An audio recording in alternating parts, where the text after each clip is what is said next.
Magandang araw po sa inyo lahat. Isang bagong reaction video na naman po ang ating pong gagawin ngayon. Mula po ito kay John Reps. Nasa description po ang link na kanyang video para makapag-subscribe po kayo sa kanyang channel. Ang title po nito, China, pinaputukan ng eroplano ng Pilipinas sa Subi Reef. Grabe. China, hindi nakapalag sa American warship. Kung hindi ka pa po nakasubscribe sa akin channel, please subscribe para ma-update ka kapag naglalabas tayo ng ganitong reaction video. Simulan na natin to. Let's do this. Kung wala sila dyan, kami nandun. Pag nakatalikod sila, susulpot namin para kami magnanakaw sa sarili ng atin. Matapos banggain ang barko ng China, ang mga barko ng Philippine Coast Guard sa West Philippine Sea, abay muli na naman itong sinundan ng panibagong panghaharas ng China. At isa na dito, ang pagpapaputok ng China. Panay naman ang putak ng China matapos dumaan ang barkong pangdigma ng Amerika sa dagat na naghihiwalay sa China at Taiwan. Hindi ka pa ba nakasubscribe sa aking channel? Dapat mag-subscribe ka na. Kasi road to 100k subscribers na ang ating channel. At kapag na-reach natin ang 100k subscribers, magkakaroon tayo ng cellphone giveaway. Kaya stay active, like our video, syempre share this video and always subscribe. Mag-iingat po kayo lahat. Maraming salamat. Back to the video. Subscribe po kayo kay John Reps. Kahapon lamang ang BFAR o Bureau of Fisheries and Aquatic Resources kasama ang Philippine Coast Guard ay muling nagsagawa ng air patrol sa Subi Reef. At nang makalapit na ang eroplano ng Pilipinas ay sinalubong ito ng mga putok, hindi putok ng mga armas kundi putok ng mga flares ng China. Grabe talaga itong China.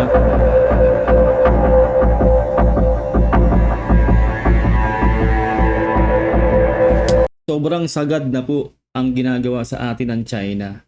So, ano pa bang kailangan natin gawin dito? Kailangan na po talaga tayo magpasama sa US pag nagro-remission tayo dito po sa West Philippine Sea. Kahit ano pong gawin talaga natin, ginagawan tayo ng hindi maganda ng China. Kaya kailangan na po natin gumawa talaga ng action dito. Dahil kung magkikibit balikat na naman po tayo, ay aabuso ang China at hindi po tayo titigilan sa mga gantong mga gawain nila dyan sa West Philippine Sea. Gamit ang telephoto camera ay malapitang makikita mula sa himpapawid ang magkakadikit at hindi mabilang na mga Chinese militia vessels.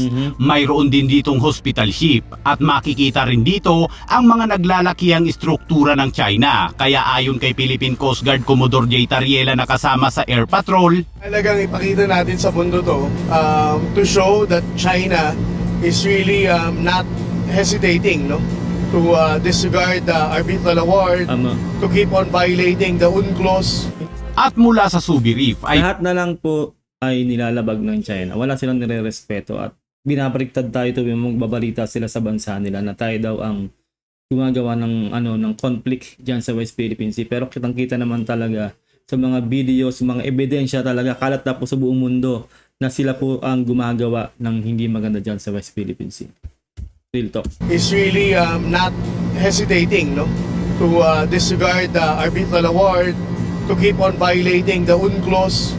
At mula sa Subi Reef ay lumipat naman ang BFAR at Philippine Coast Guard sa Escoda Shoal. At dito ay makikita na tila mahihirapan na ngayon ang Philippine Coast Guard na makapag-resupply sa BRP Teresa Magbanwa. At malamang na posibleng magkakaroon muli ng harassment sa resupply dahil Isipin nyo, pinalibutan di ba? Kumbaga kuyog yan. Kumbaga ito yung Teresa Magbanwa, pinalibutan siya ng mga Chinese warship o Chinese vessel.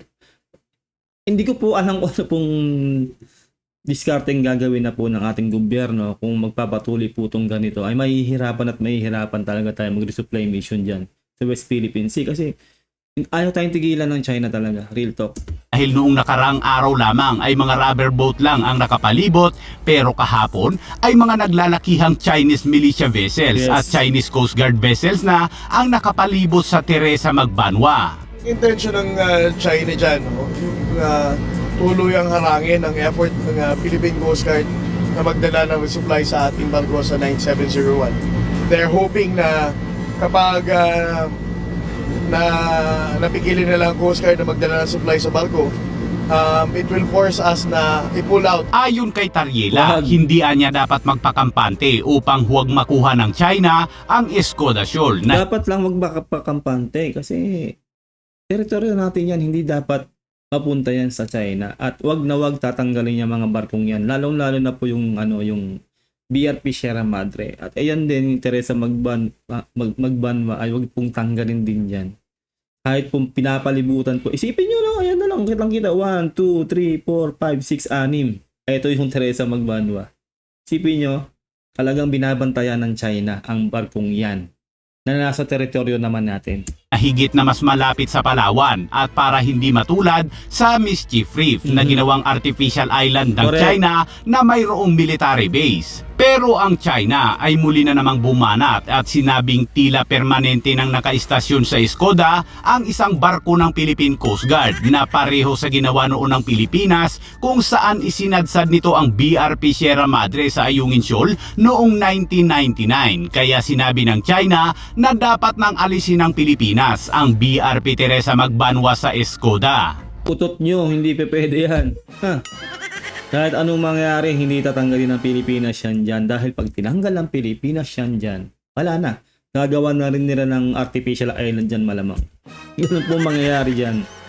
Kaya wag po sanang makuha ng China ang ating mga teritoryo. Pero sagot ng Pilipinas ay mananatili ang BRP Teresa Magbanwa Yes. sa Escoda hanggat kailangan, lalo't karapatan naman ng Pilipinas na bantayan ang Escoda Shoal. Tama. At nangangako ang Philippine Coast Guard na hindi nito ititigil ang mga legal na aktibidad ng gobyerno sa West Philippine Sea.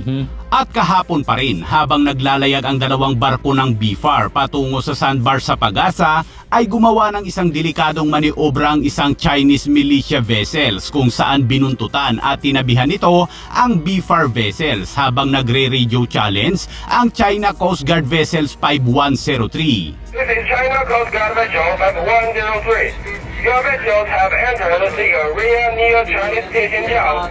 Please abide by the rules of the People's Republic of China. Do not engage in illegal activities. Grabe ang kapal ng mukha talaga ng China. Ibang level yung kapal ng mukha nila talaga nila at sariling. Lahat na lang dyan sa West Philippines ay kanila daw. Ito na pinawarningan na tayo dito at do not engage in illegal activities. Samantalang sila ang tutusin sila po tumitrespassing talaga sa ating mga teritoryo. Ewan ko kung wala na ako masabi talaga sa kapal ng mukha ng China. China Coast Guard Vessel 5103. This is BRP Dato Sanday to ensure the safety and security of our fishing vessels and the natural resources within the Philippine EEZ covers, which the Republic of Philippines has sovereign rights. You must declare overroute. At pagdating ng mga Grabe atin talaga di ba? Sa mo yung sinabi yan, di ba? Philippine EEZ which the Republic of the Philippines has sovereign rights. You must steer clear of our road. Isipin nyo yan, tayo ang legal na may pagmamay-ari ng teritoryong yan dahil po dun sa natin dun sa yung 2016 sa inaward sa atin. Isipin nyo, hindi na nire-respeto at tayo pa raw ang nasa nila, nasa teritoryo nila. Ang kapal ng mukha talaga. Hindi ko na talaga alam kung ano sasabihin ko dito sa mga Chinese na to. Philippines has sovereign rights. You must declare overroute. At pagdating ng mga barko ng BFAR sa sandbar kasama ang mga researchers at mga mamamahayag ay dito na nagpalipad ng helicopter ang China at nagpaikot-ikot sa taas kung nasaan ang mga tauhan ng BFAR. At ayon sa report ay nasa 100 meters lamang ang baba ng lipad nito. At bukod pa sa helicopter ay nag-deploy din ang China Coast Guard ng speedboat upang bantayan ang mga aktibidad ng Pilipinas sa lugar. Matapos yan ay Ano kayang nasasabi ng UNCLOS? Isipin niya, pagkakalang ko dapat kinakasuhan na yan dahil sila ang lumalabag talaga sa sa batas sa international law Dahil atin talaga yan. Kumbaga inaward sa atin yan noong 2016 yung mga teritoryong yan. At yung China ang nag-i-invade sa atin o pumapasok, nagte-trespass sila sa ating teritoryo. Ano kayang action ang ginagawa o gagawin ng UNCLOS dito sa pangyayaring to na ginagawa ng China? Imposible kasi hindi alam ng UNCLOS yan. ligtas namang nakabalik sa Pagasa Island ang BFAR vessels at mga sakay nito. Nagdadami na yung mga barko nila dyan. Hindi na kami makapasok din sa mga bakura ng Sanbar 1, Andy, Sanbar 2, 3 hanggang 4. Nahirapan na kami magpasok doon kasi binablock na nila kami dyan sa gitna. Yun ang pinakamahirap na namin. Ngayon, ninanakaw na namin yung sarili nating atin Kasi kung wala sila dyan, kami nandun. Pag nakatalikod sila, susulpot namin para kami magnanakaw sa sarili ng atin. Imbis na tayo yung nagtataboy sa kanila sa ating teritoryo, tayo yung itinataboy nila sa ating teritoryo. At sabi niya nga, para daw silang magnanakaw dyan sa sariling atin. Isipin niyo yun. Kumbaga, pag tumalikod lang yung China, yung mga vessel, doon lang sila, di ba, tatakas. Kumbaga, doon sila papasok. Parang maling-mali talaga yung mga pangyayaring to. Sana magawa na talaga ng aksyon to dahil hindi na po tama. Sariling atin, hindi po tayo makapaglayag ng malaya dyan sa West Philippine Sea. Atin man yan. Tama. Samantala, matapos maglayag ng mga barkong pangdigma ng Jerman sa pagitan ng Taiwan at China noong Lunes kung saan binalaan ito ng China, kahapon na isang barkong pangdigma naman ng Amerika ang naglayag sa isang sensitibong strait na naghihiwalay sa China at Taiwan. Ayon sa pahayag ng US 7 Fleet, ang destroyer na USS Ralph Johnson ay naglayag malapit sa China at ito ay isa umanong paraan upang ipakita ang pangako ng Amerika na itaguyod ang kalayaan at paglalayag para sa lahat ng mga bansa bilang isang prinsipyo at walang miyembro ng internasyonal na komunidad ang dapat takutin. Ito, 'di ba? Isipin niyo ganyan ang sinasabi ng US. Kaya sila nandiyan dyan para i-represent yan, para maipakita na kailangan dyan ay mayroong malayang paglalayag. Lahat. Walang restriction, walang sinumang bansa ang magbabawal na maglayag dyan sa West Philippine Sea. At ito talagang US, binubuhusan tayo ng suporta. Kaya sana naman talaga, uulitin na naman natin na tanggalin na po sana yung ego, no? Hindi po natin kaya talaga. Sa mga pangyayaring to, pinler na naman tayo. Nakita nyo naman, di ba? Talagang inanuhan tayo ng flare. At talagang hindi makalayag dyan yung ating mga PCG natin. Hirap na talaga. Kailangan po talaga na magpasama na po tayo dahil mismo ang US na ang nag-aabot ng kamay nila o nag-aabot ng tulong nila sa atin. Nagre-representa na sila o nagpipresenta na sila na samahan na namin kayo na mag-RORE mission dyan sa West Philippine Sea. Kaso yung gobyerno natin, ibang sakay ng gobyerno natin, ayaw pumayag. Dahil sinasabi nila na problema lang daw natin to. Pero hindi naman natin kaya talaga. Real talk yan. Lahat po tayo, no? Paulit-ulit na po natin napapanood tong ganito. Medyo nakakasawa na rin po talaga. Real talk po yan, no? Na lagi na lang po tayong inaargabyado ng China. Sana naman po gumawa na po talaga ng totoong aksyon para po i-counter o talagang pumalag na po tayo sa China. Yun nga po, magpasama na tayo sa US para mangilag na po yung China. Kasi pagkasama po natin ng US, talagang hindi po sila gagawa ng kahit anumang kabulastugan dyan sa West Philippine Sea.